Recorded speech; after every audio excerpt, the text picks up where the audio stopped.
My parents are so proud. They are proud of me and Harper and Jason. Oh, they are very much. They are. They're They're proud like, they're like, oh, look, they had families. They were financially successful. They've got kids and wives and stuff. Yeah. Yeah. They're very proud of my.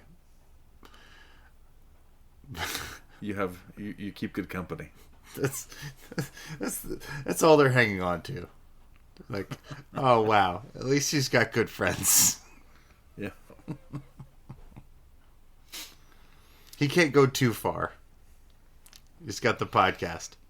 Ooh, another fun story. We did we had a pickleball tournament today, and a woman came in and she said, "I'm miserable. Can I just buy one of your koozies? Because my hands are freezing." It was cold today, and there's a pickleball tournament. And I said, she had like a miserable life. It was like, well, but also maybe she was miserable we'll and a koozie would fix it. That's also possible. But it was cold today. Her hands were cold. She says, "Can I get a koozie?" And I said, "We don't make koozies." She's like, "I'll pay you $5 for a koozie." And I was like, "We don't have koozies. We don't make them." And she's like, "Ugh." And I went out to the car and I brought back an Undebeatables koozie. I was going to say. And I said, "This is free as long as you listen to the show." And she was so happy. Made her day. All right. Just one? You were withholding the other koozie? Well, I mean, I brought 5 in, and they're now sitting there. We now have koozies that sit at my bar if somebody needs a koozie. There we go. Yeah. But she only needed one. And So. it just took one case of frostbite to make it happen. Exactly. I should have thought of this earlier, for sure. We sell T-shirts, for the bar. But now we give away Undebeatable koozies. Sweet. Faux free. Oh, free. Yeah, so just prepare to... It'll be great. It'll be perfect. Y'all motherfuckers don't watch us play throughout the year, to tell you the truth. I'm gonna be real with you, and I don't care if I get fined.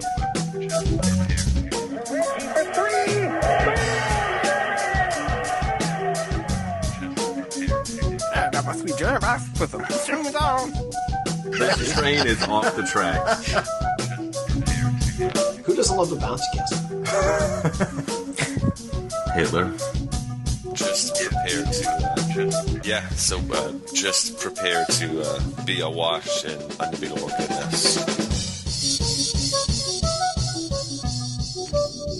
Welcome, Pacers fans. You were listening to the Undebeatables, your semi-weekly Pacers podcast. Today is February 11th, 2023, and this is episode 633.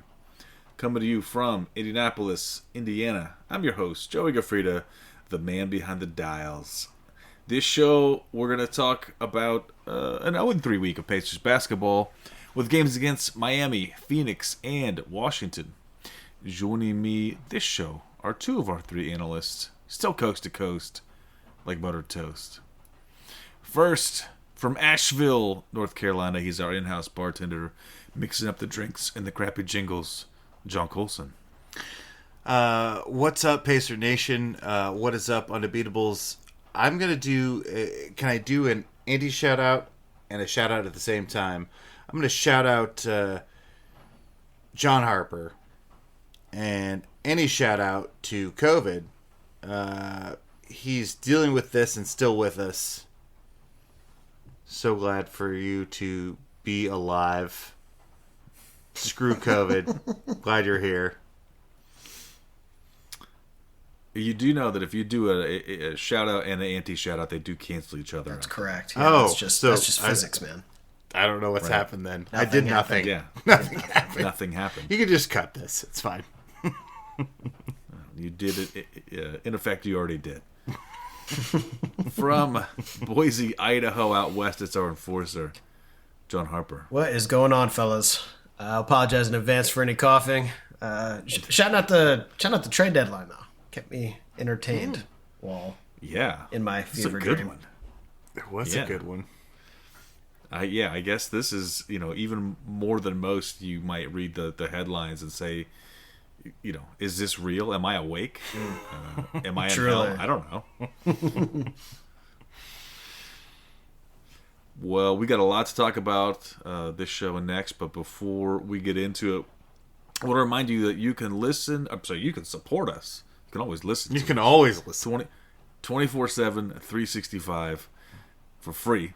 But you can also support us. We are the longest running Pacers podcast by heading over to patreon.com/undebeatables, and you can support us for as little as $1 per month. All right, so speaking of the trade deadline, there was a lot of action, and the Pacers were involved a little bit. I guess, Colson, do you want to take us through the changes that the Pacers had on our side? Yeah, so I think we'll get into some of the bigger sort of landscape changing trades that happened in the NBA, maybe later this pod or next pod. But we should address what happened with the Pacers. The Pacers were involved in I think it became a 4-team trade at some point. But essentially what happened is that Jay Crowder from the Suns, who basically lost his starting role with them and pouted and said he didn't want to play with them, has sat on their roster for the entire season waiting to be traded. And the Milwaukee Bucks wanted to put him on their team because he's a veteran culture guy. I don't know, that sounds bad to me. The dude hasn't played in 9 months. But they think he's the missing piece to have them get another finals run. He's the PJ Tucker that they, the idea of the PJ Tucker guy they got before their last playoff championship. And to do that, they didn't have enough cap space, and so they relied on your Indiana Pacers. Now, if you'll recall, we just paid Miles Turner $17 million out of our cap space, but we still had around $10 million left, and so we were able to absorb a second-year forward Wara. That's what we're going with. It's spelled Nwora. Wara, I believe, is how it's said. We also received Serge Ibaka, who's been injured most of the season, and Indiana hometown hero George Hill, also injured most of the season. That was around about $10 million. And for our work of absorbing these players, we got 2 second-round draft picks. So we gave up nothing. We just got all these guys. Did we get 3, Herbert? According to CBS, we got 3. Oh, nice. I thought we only got 2. Sweet. Well, I'll take 3 second-round draft picks. That's great. Now, here's the problem. To do this, we've got a lot of bodies, and so we have to make room for those bodies. We had to cut Goga Patatse, Terry Taylor, the Birdhouse, and James Johnson, the 39-year-old old man that's been the adult in the room for us. At that point, we then cut Serge Ibaka. We're left with Wara, which was, I think, what we were doing with this, which is taking a chance on a 6'9", 3-and-D player. He's what, shot for his career 39%. Is that right? Or is it 36%? And apparently he can play defense 38%, sorry. And, I think we're taking a flyer on him. We didn't give up anything. In fact, we got stuff to absorb into our cap. So this is really about Wara. It's a nice homecoming for George Hill. Interesting fun fact. I don't know if it's a fun fact or not, but Kevin Pritchard, during the trade process, said, hey, George Hill, you've been with us before. We want to do whatever you want. We really want to respect your wishes. If you want to be cut and sent to another team, you're welcome to do that. And what he said was, I want to be here. I want to be a part of this team. I want to help train these kids, and I want to teach. So George Hill is an expiring contract at the end of the season, but he wants to be here for this half of the season. So it's a nice coming home for George Hill and a flyer on Wara. How you guys feel about this? Well, I mean, even if there's nothing valuable in it, it still has value because it was free. It was all free. So, Plus draft picks? I mean, 3 second rounders. I mean, that's almost a Gary Payton right there. This is why you have cap space, right? This is why it matters at the trade deadline. Yeah. Yeah, no, I mean, sure, flyer on Wara, see if he's anything. Definitely happy to have more draft picks in the mix. Yeah, good stuff. I guess the only things we gave up were the 3 players that we had cut. Which hurts. I mean, Yeah. I love the Birdhouse. Like, I felt like he was like a guy that I wanted around forever. He was the player I didn't know I needed. That hurts. James Johnson, the veteran in the room. You know. Yeah. No love for Goga. And I think... Oh, look, Yeah, I mean, love Goga- Goga, but he was also like the 5th big man on our team. Like, he wasn't even like... Daniel Tice showed up and it was like, oh yeah, you're never seeing minutes ever again, Goga. You know? Yeah, it's a little sad to me that Goga couldn't put it together though, because He showed real definitely flashes. yeah, he also showed real flashes of anger at times, He did. which isn't great. I hope the best for him. Terry Taylor's gonna, he'll find a home playing basketball somewhere. I'm sure he's fun. I like the Birdhouse, but not enough room on the depth chart. Yeah, I think that's the issue, and I think both Goga and Terry Taylor, you think they would find a home somewhere. We've seen a fair number of Pacers that you really didn't see playing time earlier in their career that on our teams that moved elsewhere and have maybe had a better fit. Georgie Yang was one of those guys that barely played for us and Anyway, so this is all right. Well, Joe, the only thing that I would say is that like I was really looking for a big swing trade where we could get a 3-and-D wing guy. Like I was hoping. I think I've said on the last show I wanted an OG Anunoby or that type, and I was willing to give up a lot of draft picks. What we've done instead is gone after a guy who's not really shown much on the Washington Wizards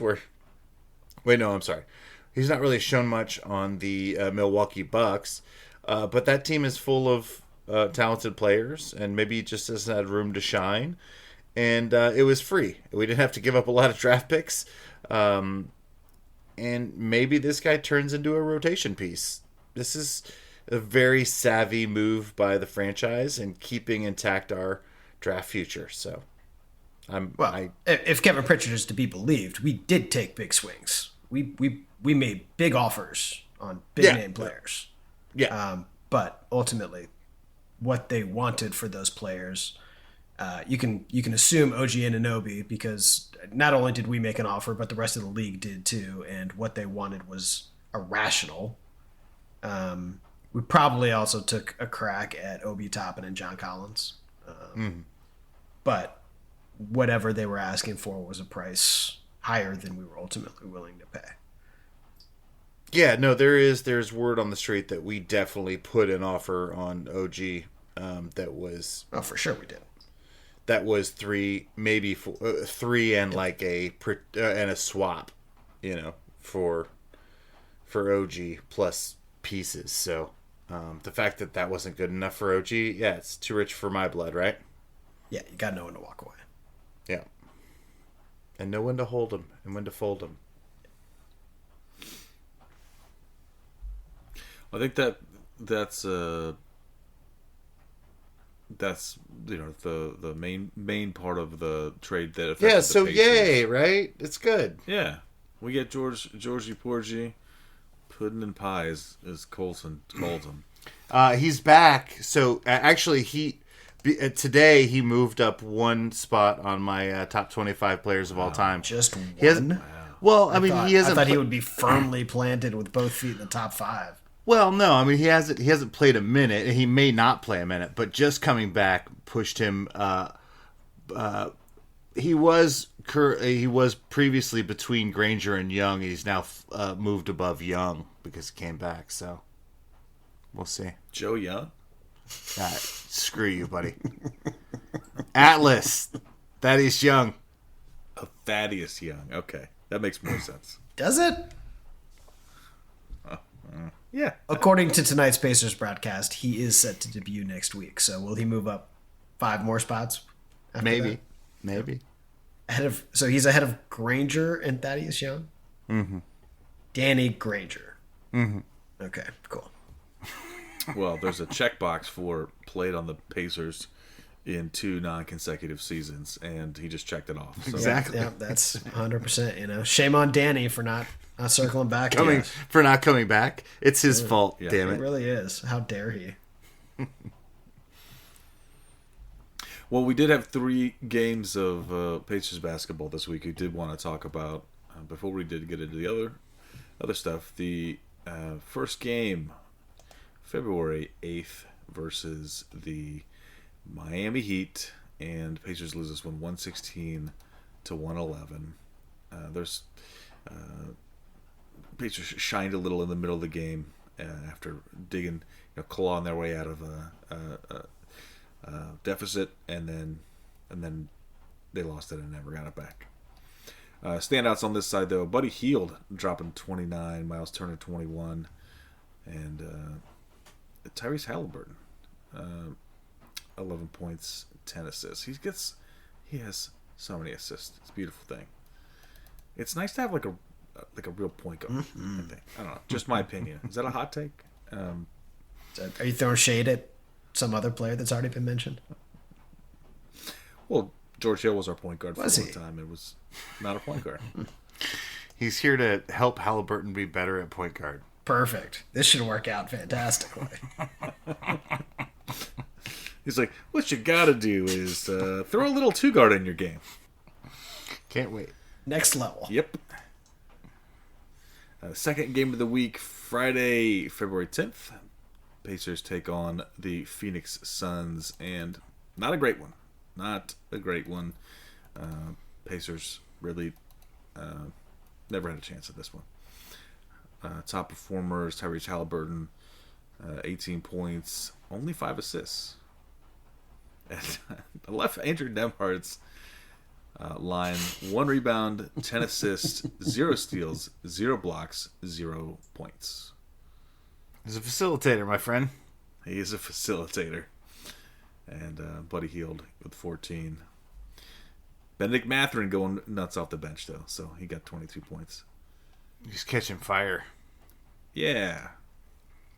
And the final game of the week, Pacers take on the Washington Wizards away. And this one was Saturday, February 11th.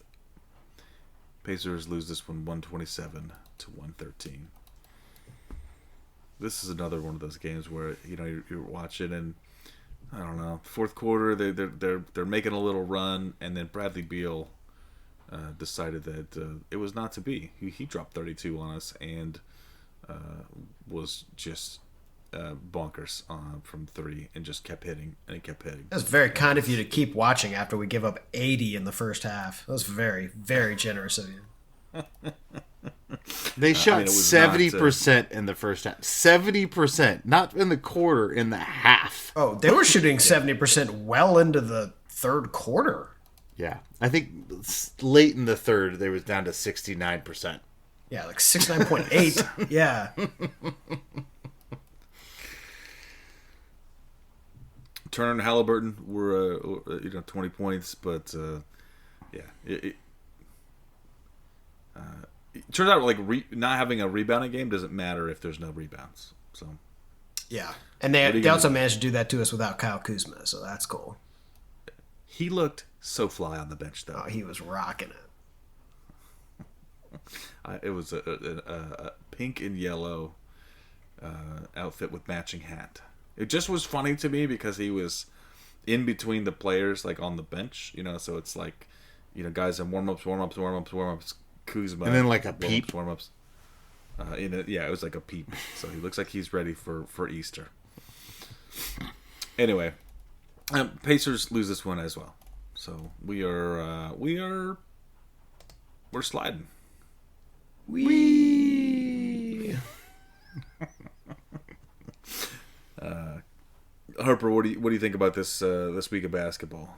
I mean, solid 0-3 week. Yep. We earned that. Not a whole lot of bright spots. I will say Isaiah Jackson ended up with 14 and 5 in the Suns game. Yeah. He got some minutes this week. He's a positive contributor. Nice to see some growth from the young guy. Tice got meaningful minutes this week. Also looked solid. But yeah, we're not very good right now, and yeah, it showed. Just defensively, we were a sieve all week. We have about 38 to Bam Adebayo. That guy's good, but you can't do that. Yeah, Joe. So you can look at this week and you can look at rebounding, and it's clearly a huge part of this. We just don't do it. Watching the games, it's also about getting back on defense. But more than that, I think what was exciting earlier in the season was how happy the ball was and how it zipped around. And I really felt like watching this team this week. The ball was a little stickier. And even from Haliburton, even from Nembhard, there was a lot more dribbling. There was a lot less purpose with passing and executing. And this reminds me of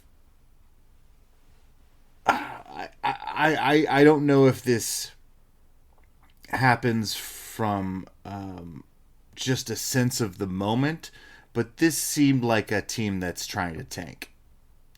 We were waiting for Haliburton to come back and return this team to a team that was relevant, and he's come back to a team that was really working hard without a superstar or without an all-star, and this looks like a team that's just ready to fold up the tent and go for Wembanyama. That's how this week felt to me. All these games were winnable. The Suns were without their new superstar in Durant. The Wizards are terrible. Yeah, we'll talk about it in a minute. Oh, jeez. And where was I? I mean, the Miami Heat are. Look, this was a winnable week. We should have gone at least 2-1, maybe 3-0, and the ball's sticky. The rebounding is inexcusable, and I was hoping we'd be, after the way the season started, I was hoping we'd be in the, play-in tournament, maybe on the outside of it. Maybe it's 6 seed. They showed that much promise and that much, and this has been ugly. It's been an ugly 3 weeks, but I thought it was largely because Haliburton went there, and hadn't gotten better since he's been back. So I think we're going for Wembanyama. Let's just shut it down. Let's just stop with 25 wins. Lose the rest of the season. We did. That's where we're at. Yeah, we stopped there quite some time ago. I mean, we what were you, like 2-3 15 or Yeah, something. 14, somewhere in there. Yeah, I don't know which two of these games you thought that we were supposed to grab this week. Well, no, I really thought with Haliburton coming back, we would get some of that old juice back. Like there was so much stuff that we were doing and running, and there was so much passing, and there was so much energy, and it just feels like, and maybe it's just because it's the dog days of the NBA, but this just doesn't feel like the same team. I do. I mean, I guess, and also just sort of the feeling for me that the games in the earlier part of the season, even the ones that they lost, that was like more fun. It was more fun even when they would lose. And these now are just, it's just kind of like, well, we're down 15, we're down 19, and they're just kind of hanging on that, and they're not, it's not particularly exciting to watch a team bounce around between down by 10 and down by 20 for the whole the whole game. It's not exciting. I feel like that's what they've done all season. They dig deep first half holes and then try and come scrape back in the second half, and it's just not a tenable way to win basketball games in the long term. But it doesn't feel any different formulaically. It just feels like the same team I've been watching that just needs a little rest. And it's almost the All-Star break, and we're not sneaking up on anybody. Sure. And there's plenty of film on Matherin and Haliburton, and this is the NBA, and it's not easy. I do agree with that. But do you not feel like that there's a little less zip on the pass? You're right. Maybe it's just for the dog days. I just there was stuff where, and maybe it's surprising people, but there just seemed to be a little bit more going offensively where we were catching people by surprise on. Running the ball, wearing people off the basketball court, hitting more threes, than the other team, and we're just not doing that stuff right now. I mean, we just can't keep anybody under 120. It doesn't matter. Yeah, or 115 anyway. I mean, we're not playing a lick of defense. We haven't stopped anybody. No, we're not stopping anybody, and we're also not rebounding any basketball that comes out off that rim. But I mean, the only professional rebounder we have is Miles Turner, so that's like not a surprising outcome. Yeah. You talked about Isaiah Jackson having a nice week, and he did. He's such a lob threat. I mean, he gets out there and he runs, and we just throw him the basketball. But he gets a couple of boards, but outside of his outrageous leaping ability, he's not dominating the glass. He's no Torrey Craig. He was having fun against his former team in the field house. 12 boards against us. Oh, God. But don't worry. Turner ripped down 5. Don't worry. Okay, good. And then he ripped down 3 tonight, right? Watch out. Yeah. He's really a vacuum cleaner on that glass. It's Haliburton was our leading rebounder with 6. Joe, look, I have said, and you've said since the beginning of this season, I want this to go one way or the other, and I don't want to be in the middle. Harper, you said we're going to regret not taking this season. This is worst case scenario, right? We're just in the middle. No, I mean, we're right as it sits. We're at 25 wins. I mean, we're fine. We're not making the playoffs. Don't you worry. I mean, we could have lost a few early on, and that maybe would have helped our case. But whatever, we'll be fine. We don't need number 1 overall. It's unlikely that it was ever going to happen. So, we'll just keep doing what we're doing. Keep promoting growth of player development, and see where the play a lot of Wara and see what happens. See where the Plinko ball lands. We currently sit with 8% chance at the number 1 pick, and we're also currently 4.5 games out of 8 seed. Is that right? Something like that. Yeah, something like that. So, this season can go either way still. Well, yeah, I'm ready to move on past this week. To be honest with you. That's fair. So I guess to wrap up before the All-Star break, Pacers have 2 more games, both at home. Monday the 13th against the Utah Jazz, and Wednesday, February 15th versus the Chicago Bulls. We got Valentine's Day off, guys. I know that's one of the requests the Pacers get, is no games on Valentine's Day. Be with your significant others, or just take the day off. It's a good day to watch rom-coms and eat candy hearts, you know. Mm-hmm.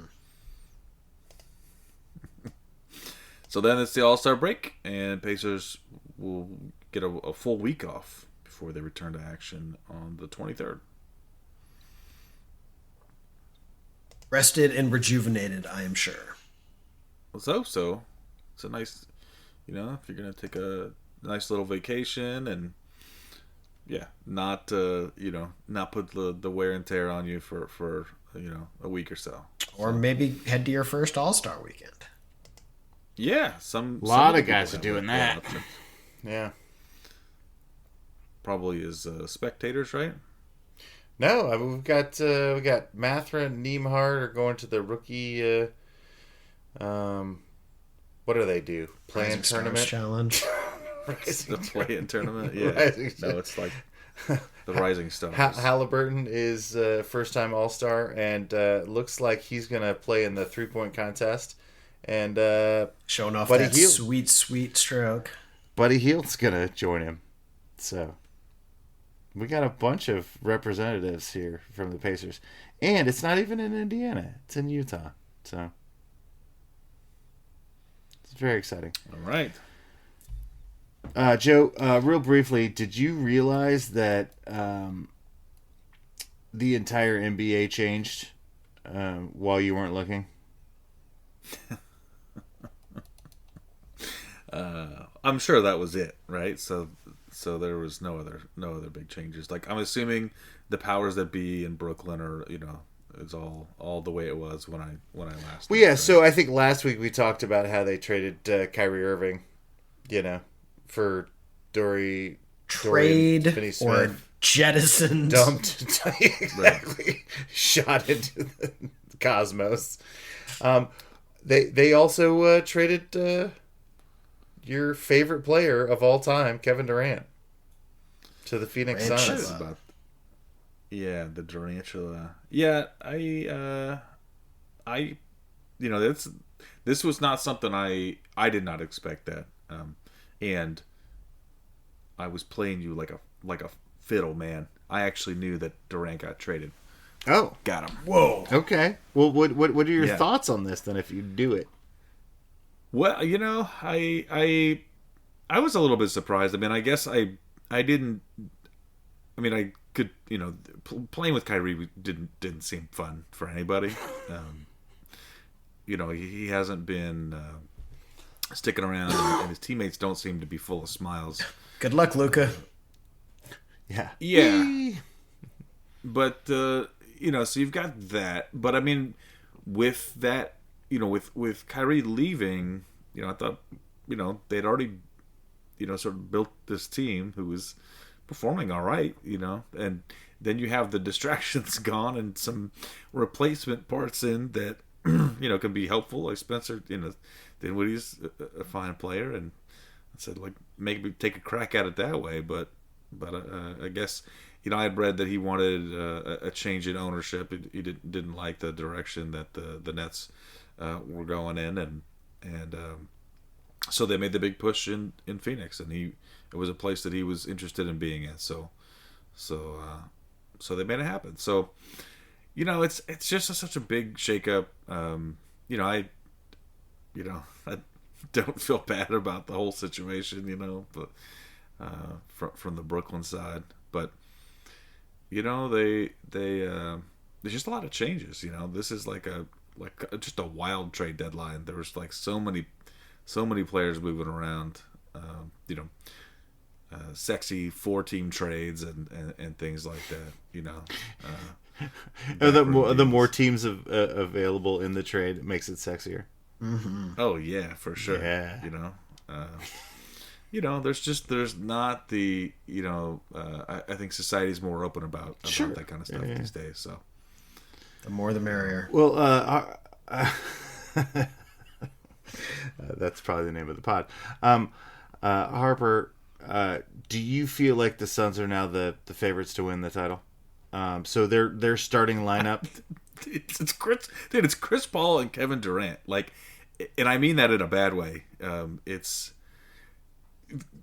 You mean that in a bad way? You got Chris Paul, Devin Booker, Kevin Durant, and DeAndre Ayton is your 4 of your 5. I get there's a ton of raw talent there, but like, whose team is this? That's Durant's team.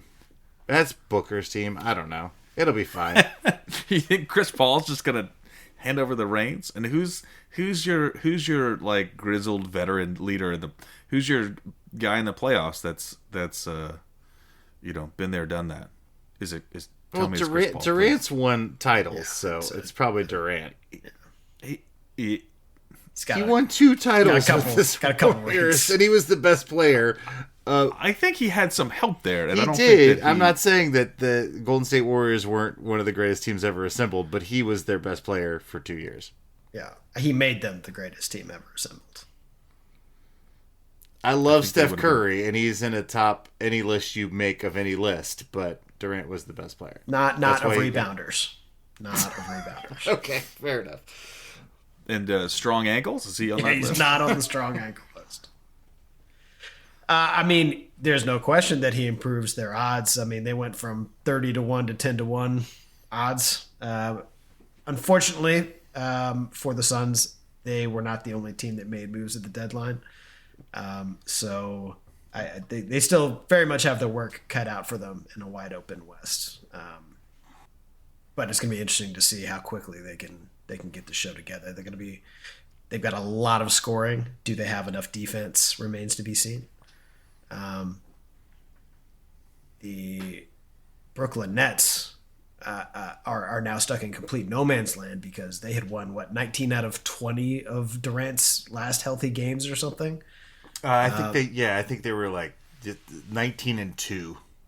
Yeah, and so they're currently sitting on 33-23. Brought in the scrub lineups and don't own any of their draft picks.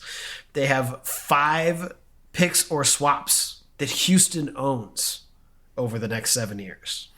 They got 4 from Phoenix, which helps them out. Who are now favorites to win the championship. I mean, look, it's better. It's better, but it's not good. They also have. They're basically second round picks. They have Mikal Bridges, who they got from Phoenix, who's good. He's a promising young player, not named Kevin Durant. They have a bunch of wings now. They have all wings and no bigs and no point guards. Look, if the Pacers were playing better, I feel like we could leapfrog them, but we're just not playing that well. So, I mean, why would we want to do that? They're still going to make the playoffs. Probably accidentally. Yeah. Where they will lose badly. Despite themselves, they will still get there. Yeah. Suck it, bro. This is a crazy trade. This is crazy. Yeah. Is it? I love it. Why? It is. He asked for a trade in the offseason. This isn't surprising at all. I know. Bill Simmons had a nice context for it. He said that only he came over the list. He's like only 7 all-stars at their height, or all timers in their height have ever been traded, and Durant's one of them. Normally, guys like this don't get traded. They can leave in the offseason. They can, or they just stay with their own team. But being traded, is a big deal. And Durant is one of those guys. So, well, but the trio that came out of OKC are guys who get traded all of the time who are superstars. All 3, Durant, Westbrook, and Harden, are absolute crap shows in their own way. Durant's never been traded before that. He's always chosen. Look, he's the best of the bunch, to be sure. Yeah. But he is a crap show in his own way. Well, he likes to pick some weird people to hang out with. I think Chris Paul's one of them too. So have fun with that. But Chris Paul actually knows how to run an NBA team. Like him or don't like him, he's a Hall of Fame first ballot point guard. I agree. One of the top point guards of all time, but he's also a little bitch. Well, Kevin Durant is not a little bitch. He's a way bigger. He's a way bigger. He's a taller bitch. We'll see how it goes. Yeah. We'll see how they stack up against all the other moves next show. Yeah, next week for sure. All right, team. Well, that should wrap it up for this show. We'll be back with you Thursday. Is the plan. Until then, you can hit us up on social media. We are on Twitter at Undebeatables. We're on Facebook.com/The Undebeatables. Our website, TheUndebeatables.com. And there's also a contact form there. You can use that to send us a message. You can email us. Shout out at TheUndebeatables.com. And at the website /store, there are Smedium t-shirts. For the architect, Donnie Walsh, and our once and always Hall of Fame coach, Bobby Sick Leonard. Turn out the lights, the party's over. Went from ominous to goofy. Or like covered a range of emotions there. I thought I caught a little David Blatt in there for just a second. For me to poop on. David Blatt, the comic insult dog. Insult comic coach. He's definitely Russian. Yeah, we all know he's Russian. Just don't check the internet. Don't check the facts. Yeah. Don't fact check. Facts don't matter. LeBron, I need you to score all the baskets. Go team. Yeah. Congratulations to LeBron on being the best at everything ever. Oh yeah, that happened while we were not recording. It did. He's now the leading scorer of all time. Joe, Yep. did you watch any of that? Yeah, I saw the basket. So you saw more than AD did? That's cool. Ouch. AD was a little grumpy about the whole thing, wasn't he? He didn't seem that into it. I mean, you're watching like something that probably will not be broken for many, many years. This is a huge accomplishment. He was just really tired. He needed to sit down. Mm-hmm. Also, they were mic'd up, and LeBron went to AD and said, I love you, man. And AD said nothing on the mic. Didn't go, yeah, I know, or love you too. Nothing. Congratulations. Nothing. Just silent on the mic. Yep. It's going good in LA. Speaking, maybe they speak with their eyes. Yeah. It's a silent love language. Yeah. It's a Laker love language. No talking. Just sexy eyes. Song of water. We'll talk more about the changes they made, but I'm not sure it's enough to change the culture there. Good Lord. But shout out LeBron. 38. Yeah. It's amazing. It's amazing. He's the best. It's very good. What? I feel like you're giving me the silent love language, Joe. Do you want to fight over the LeBron? Is that what's going on? I mean, come at me, bro.